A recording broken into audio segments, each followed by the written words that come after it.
As you might be able to tell from the number of hours I've poured into this game, I really like Xenoblade Chronicles 2. I like it so much that I think it stands side by side with Paper Mario The Thousand Year Door and Nier Automata as my most beloved RPG series of all time. It's for this reason that this review is being written so late after the actual release of the game a whole month ago. I've been too busy playing it.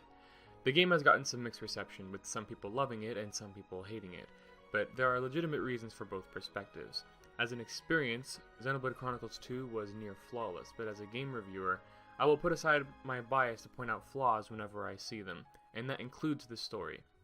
Yes, this review will have spoilers because I want to discuss as much in-depth as I can, but spoilers will be saved for the story segment of this review. There will also be some spoilers for the ending of Xenoblade Chronicles 1 as well, but I'll point them out during the video with a timestamp for people who wish to avoid those. As I usually do, I'll be tackling the game in sections of note and give my personal, and I do stress personal, score for the game out of 10. So, let's start with the most controversial part of this game. Art style and visuals. As Xenoblade Chronicles has had more games in its series, it's become slightly more anime in its art style. I think this is less about Xenoblade itself and more to do with the general anime-ification of Nintendo's franchises. Fire Emblem has also become influenced by the anime art style in recent years, and it has proven to be successful for that series. Some people have complained that it uses too much fan service to be taken seriously, while others have argued that the art style allows the characters to be more expressive. I personally am on the side of the latter, and I've enjoyed the new art style. The simpler anime art style also makes it easier to understand what I'm looking at, especially on a smaller screen if I take this game on the go, which is an improvement on Xenoblade Chronicles 1. I've played Xenoblade 1 on both Wii and new 3DS, and both times I've always had issues with the visuals. Xenoblade 1 was very grainy to look at. It kind of felt like I was playing the game on the opposite side of a chain-linked fence. I think the issue is they try to cram too much detail into the environment and characters without the graphical fidelity to pull it off, and playing the game always gave me a headache if I played it for too long on both Wii and new 3DS. In Xenoblade 2, you also explore a variety of titans of different shapes and sizes, not just the two titans featured in the first game. This allows for the environments to be more varied in appearance, and the style of each titan tells a unique story about them. Gormott is a lush green titan with vibrant colors, while Mor Ardane's titan is dying, which is reflected in the darker browns and grays along with scarcity of plant life in that area. The fact that the differences in the Titan's ecosystem plays a role in the story and lore also provide a more meaning to the visual that you get to experience. In my view, both the art style and graphics together lend for a more crisp, clean, easier to process visual in Xenoblade Chronicles 2, and I found that a mature story could still be told here despite some of the fan service people have complained about, especially because the music on display here is superb.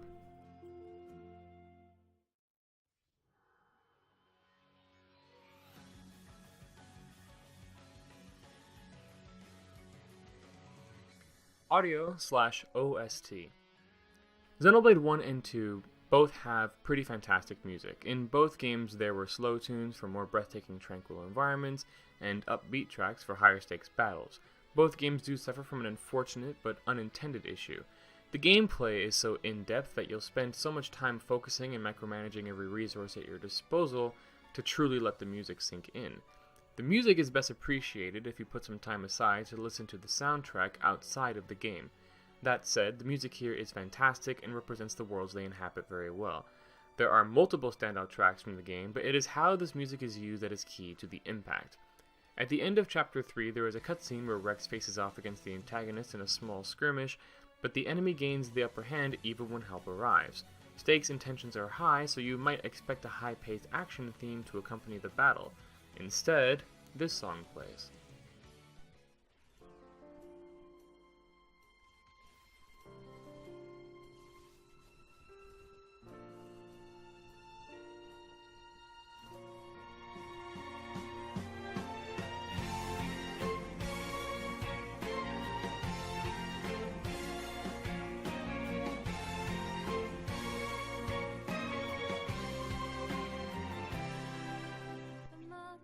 The use of music is well placed for multiple reasons. The sadder tone of the song conveys the futility of Rex fighting back, as well as the feeling that something precious will be lost, which something precious is lost during this scene.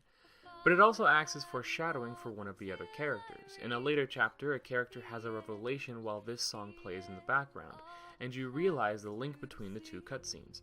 It kind of reminds me of the scene in King Kong 2005 where the crew is trapped in a pit with giant insects that pick them off one by one as they fight back. And a very slow, sad song plays in the background to drive home the horror and hopelessness of their situation and how they're probably all going to die. All in all, the soundtrack lives up to and, in my opinion, surpasses the legacy of the OST for the original game. It does a fantastic job supporting what's already on screen in any situation. Then, we come to the voice acting. The game comes only with a setting for English, but you can download the Japanese language option from the eShop for free. Personally, I thought the Japanese voice acting was very generic in comparison to the English cast, which is a first because I usually find English dubbed Japanese media to be extremely corny. The English voice acting does something really clever though. The game's plot takes heavy focus on the relationship between drivers and blades and the nature of their interconnectivity and dependency on one another, yet also how different they are. This is reflected in the English voice acting, as drivers, who are mostly regular humans, have an English accent, while blades exclusively have accents typical of the Western world like USA or Canada. This clever trick is a reflection of the real world, how people from all around the world are different, but we depend on each other the same way that blades and drivers do. I don't know if that's what was intended, but I thought it was clever for them to do. The English voice acting performance is another issue. I find that cutscenes and small talk is handled very well, but when a character, usually Rex, has to perform a yell or a battle cry, it does not sound pleasant. I think even the developers took note of this, because in Chapter 1, there is a scene where they used the exact same yell from Rex in 3 different moments all in the same scene.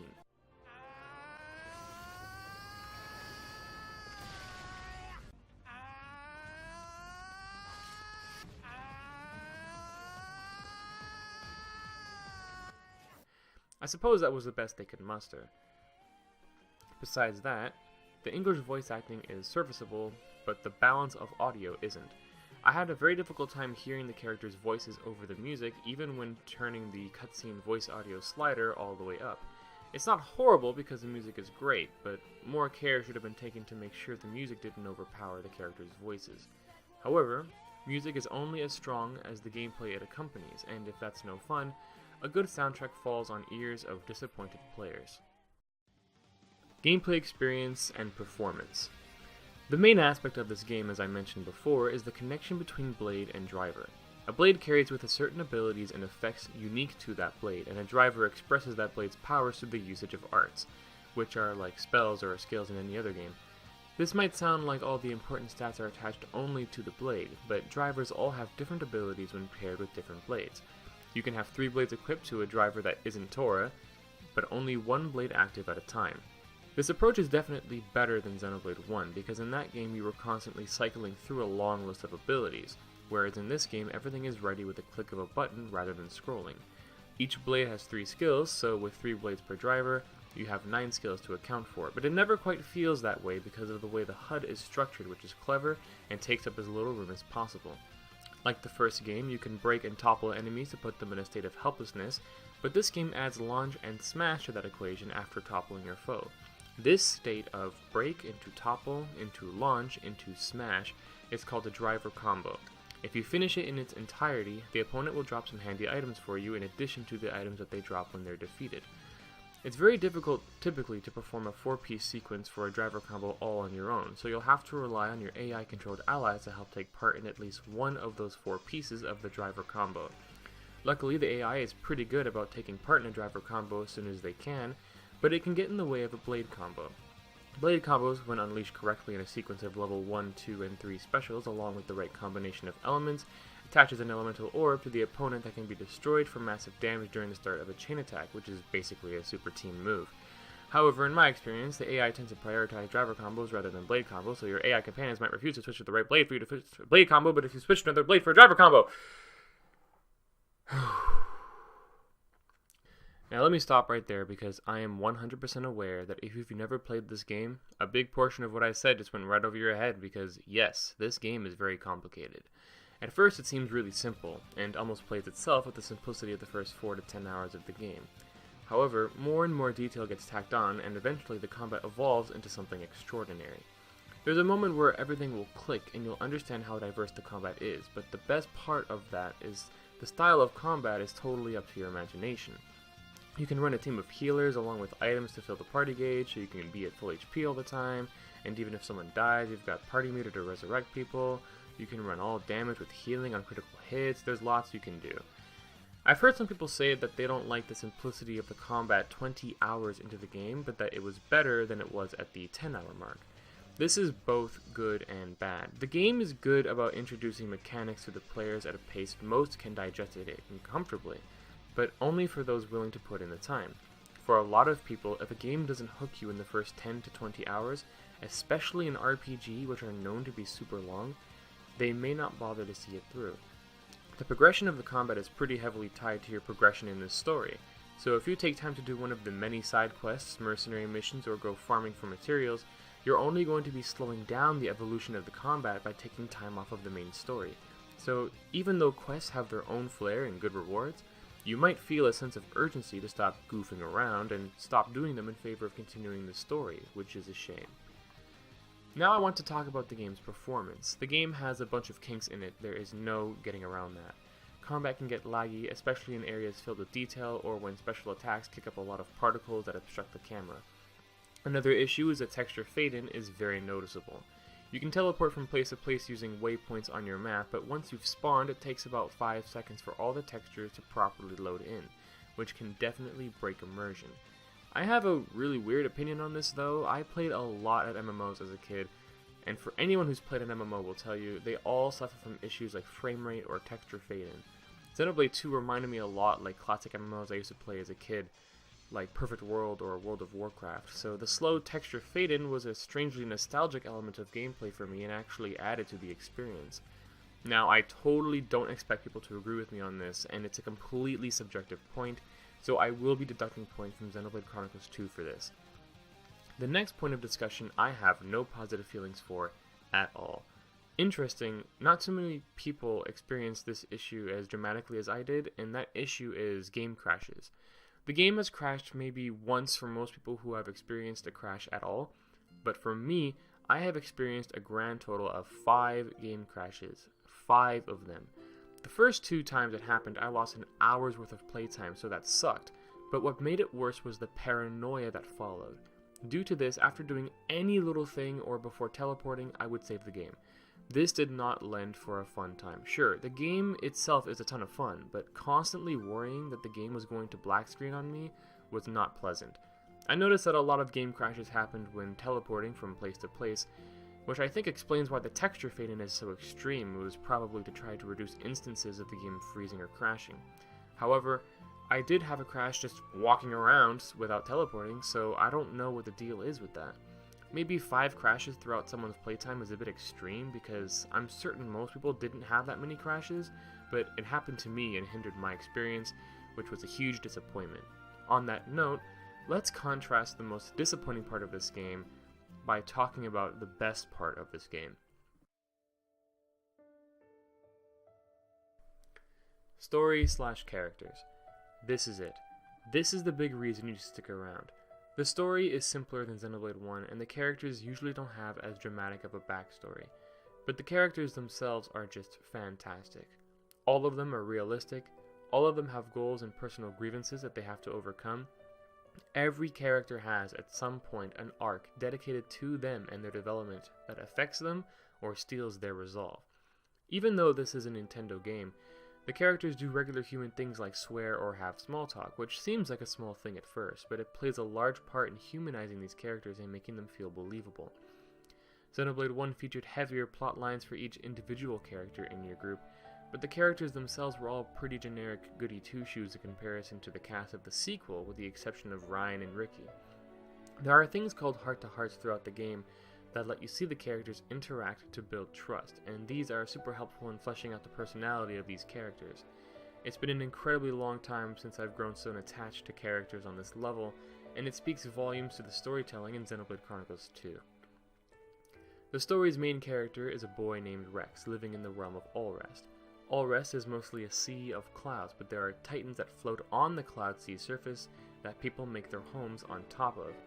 Despite his age, Rex is a talented salvager who goes beneath the Cloud Sea to go hunting for stuff to sell to make a living. And due to these skills, Rex is recruited by the chairman of the trade guild he typically works with, Banna, to do a very secretive but high-paying job, so he accepts. What he doesn't know is that the operation digs up something much more sinister, and after being murdered by Jin and then brought back to life by the Aegis Pyra, he is roped into a conflict much bigger than himself. Owing his life to Pyra, who brought him back from the dead, his new goal is to make his way towards the World Tree at her request, meeting new friends and foes along the way. That's about as generic as I can make the story sound while only discussing Chapter 1, but if you want my opinion on the story and characters, there's a ton to appreciate here plot-wise, and every character is a winner. The beginning, middle, and end of the game are all satisfying with good payoff, and much like the first game, Xenoblade Chronicles 2 leaves you with a finale that effectively leaves you with a feeling of accomplishment and positivity. Not to say that happy endings always make for good storytelling, but considering the general idea of Titans dying and therefore living space running low always looming over the heads of these characters, a happy ending is certainly welcome. From the rashness but bravery of Rex, genius but goofiness of Tora, snarky but loving Nia, rigid but dependable Morag, and the unlucky but worldly Zeke, the flaws of the main cast can be both redeeming qualities that make you sympathize with the characters as a collective, yet can also be the source of very real conflict. For instance, Rex's rash judgment and immaturity can get himself into worse trouble than he's already in, but traits like this are necessary to make these characters believable. Even more welcome are how these flawed characters play off of each other to help improve each other through their flawed personalities. I'd give deeper examples, but that would be spoiler territory. Speaking of which, I'm about to start talking about spoilers for important plot points in Xenoblade Chronicles 1. If you wish to skip this, you can click the annotation to skip to my final thoughts. If you're on mobile, a timestamp will be provided in the description. Now that I've gotten that out of the way, here are some of my spoiler thoughts. Xenoblade 2 story spoilers. Is it safe? Yes? Good. Now that that's out of the way, Van Damme. Speaking of this moment, I mentioned in a non-spoilery way that Chapter 3 and a later chapter had some clever synergy, and I was referring to Nia. In Nia's reveal as a flesh-eater blade in Chapter 7, the soundtrack playing now, Drifting Souls, plays in the background as she talks about her distress that people have died because she was afraid to use her hidden powers. She's referring to Van Damme here, and if you'll notice in Van Damme's death scene, the same soundtrack is playing. Also, there is some camera time dedicated to Nia hesitating while looking at Van Damme. At first, I thought this was Nia accepting that Van Damme would die and that they should run, but it really turned out to be her internal struggle of deciding to use her powers or not. I think it would have been even more powerful if she had let Emperor Nile die as well to give more weight to this statement and to the reveal, but the fact that she uses her power to save Nile but then has this big reveal as if it was the first time allowing herself to use her powers was a bit odd. I understand why this was done though, both to give us a sneak peek and some foreshadowing of Nia's true form, but also because if Nile died right then and there, it wouldn't make sense narrative-wise to not have Morag take the throne in place of her would-be dead relative. But of course, they wanted to have Morag stay with the group, and I mean, why wouldn't they? She's the best character in the game. Fight me. In any case, I wanted to point out the foreshadowing in Chapter 3 with Nia's reveal in Chapter 7 because I wanted to highlight how effective the music is in this game. I think Nier Automata just barely edges out the score for this game. Nier's OST is just on another level. Still, great use of music here too. I am a bit disappointed with Pyra, but not because of Pyra herself. I think the character is great. What slightly irks me is that she has 3 different forms, being Pyra, Mithra, and Numa. Now, I acknowledge that multiple forms are an easy way to power up characters in a short period of time. This has been a trope for a very, very long time. I think Dragon Ball is a great example of this. Visibly diverse forms allows for the audience to quickly understand that an upgrade in power has been achieved. Just because this is common though doesn't mean I'm not going to point it out for the trope that it is. With Mithra there was some sense given for her existence. Mithra was actually the true form of the Aegis of creation, and Pyra was an alternate personality that Mithra created in fear of her own power. But Numa? She's apparently just Mithra and Pyra at the same time, but Mithra and Pyra are already a unified persona. Why did this have to be unlocked by Rex? I could honestly accept this if we saw some more development out of Malos, who is Numa's opposite. He doesn't have a form change at all, he just regains his Aegis powers and all that gives him is a sword, but he's not even a huge threat on his own. Jin was constantly built up as a threat. In Chapter 1 he is stronger than both Pyra and Malos, and he even calls the shots, but then Malos ended up being the final villain. And that's fine, but Malos ended up being a pretty underwhelming villain compared to even Praetor Amalthus.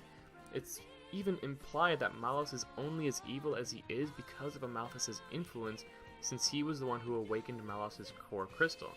I think it could have been much more compelling to have Malos refuse to try to destroy the world, as he does in the original story, but instead of fighting us, be consumed by Amalthus, who does so to power himself up, and then have Amalthus become the final villain. Amalthus has much more plot relevance, not to mention is more sympathetic due to his backstory, so it makes for a more tragic villain. Then defeating Amalthus could separate Malos' core crystal from him, and then it would make sense to introduce Malos as one of the promised DLC blades. It would have been great setup, not to mention that an Amalthus final boss would have been a great parallel to the first game. But I'll get into that in a bit with a spoiler warning. Even though this game is called Xenoblade 2, it was advertised as taking place in another universe and having nothing to do with the previous Xenoblade games. This is both true and untrue. Funny enough, they were very clever with this statement. Long story short, there is a story link between Xenoblade 1 and 2, but I think there were multiple reasons why they decided not to divulge that fact. Xenoblade 1 had a very late release worldwide on the Wii, and Xenoblade X existed on a console that had a very small install base. If they had come out and said that Xenoblade 2 had some link to the other games, mainly the first game, it might discourage people to buy the game if they had never played Xenoblade 1 or X. This was a very smart move to make, in my opinion, in order to maximize sales. And technically it's true. Right up until the very end of the game, there's no foreseeable correlation between the two games. If you've played both games, the ending becomes much more powerful, which I'm going to get into now. If you want to avoid Xenoblade 1 spoilers, a timestamp will be provided in the description and an annotation on screen once again.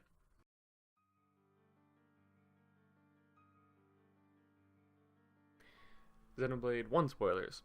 So I want to pick off with my point about Amalthus potentially being a better final villain, which was that he shares a very similar god complex theme with Zanza, believing that all life should belong to them and they wish to reside as gods over their respective universes. So yeah, all in all, it was a shame Malos was so underdeveloped as an antagonist. Pretty much everyone else besides him had more personality and backstory, with maybe the exception of Akos on the later point, but even Mikhail has a more respectable backstory. Having Malos be the villain because he has no choice but to be is pretty weak. People respond to villains who choose evil for the wrong reasons because we as people can identify with evil people if their willingness to do evil deeds comes from a demonstrably sympathetic place.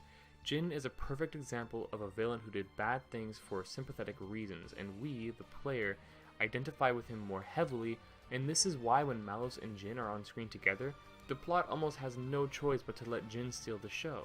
But enough harping on Malos, he's not all bad. I wanted to talk about how much I appreciate the link between the two games. The reveal that there were in fact 3 Aegises and that the last Aegis, codenamed Ontos, escaped to another dimension is a pretty big clue as to who he is. We know that Mithra, an Aegis, can provide foresight very similar to the Monados in the first game. We don't know if Malos had this ability as well, but it's certainly possible. The point is that the Aegis and Monado are very likely one and the same, or very close to it. When we consider that, we can safely say that Alvis from the first game was actually the missing 3rd Aegis from this game. It explains a lot in the first game, like why was Alvis so special? Zanza and Mayneth were literally gods of that world that had Monados attached to them. Who the hell is Alvis, and why did he have power comparable to that of Zanza and Mayneth? Well, the theory of him being the 3rd Aegis / Monado from Xenoblade 2 provides a very clear explanation for that, which is great for tying the two series together, and I thought that was absolutely fantastic. Hearing Shulk's battle cry through the portal in Klaus's body, by the way, Klaus is actually the good side of Zanza, is also huge, well-placed fan service.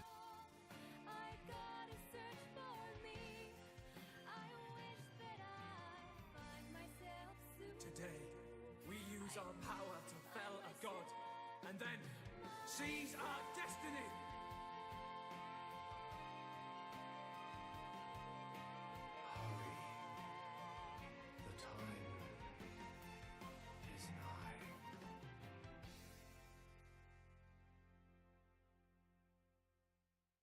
On a funnier note, the ending. Pyra and Myth become two separate beings. Is Nintendo implying a harem is going to happen here? Is Nia going to join in on this? I foresee fan art on the horizon. The conclusion.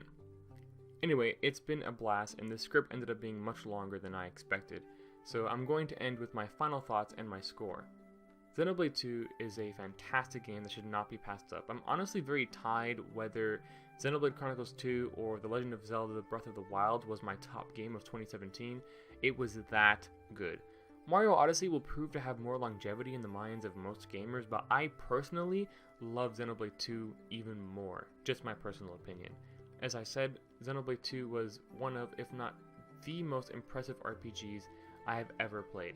Please don't be thrown off by memes of some of the more lewd character designs or people poking fun of the art style or the slow pace but ever-evolving combat system. This game is beautiful, it has wonderful characters, it has a phenomenal soundtrack, and an engaging combat system. It hits those notes you want in a video game, especially when you're going to be spending this much time with, and I highly recommend you pick this up if you have a Switch. It is a must-have on the same level of Zelda Breath of the Wild and Mario Odyssey. It really is that good. My score for the game will be a 9.5 out of 10. I have more than double the playtime on this game than I do on Zelda, and I 100%ed that game. That just gives you an idea of how much there is to do here. I wish I could give it a perfect score, I really do, but the performance issues hold the game back from absolute greatness, and even though the story is still great, there were some missed potential with some of the antagonists. Overall, the plotline and story in Xenoblade 1 outdoes the sequel just the tiniest bit, but the characters in Xenoblade 2 make up for this in spades. Perhaps the story DLC planned for this game will flesh out the story more and make it an even better experience. But for now, I hold this game in high regard, and I hope this review has inspired you to try it out if you haven't yet, so you can give yourself the chance to feel the same way I do. Xenoblade Chronicles 2 is one of my favorite games of all time. If you've enjoyed this review enough to watch it until the end, please bless me with a like, since a lot of work went into this video, more so than my other reviews. If you like my style, subscribe for more, and maybe let me know what your favorite part about this game was, or if you plan to pick it up after watching this. Links to social media in the description as well, and as always, I hope you have a fantastic day. Cheers.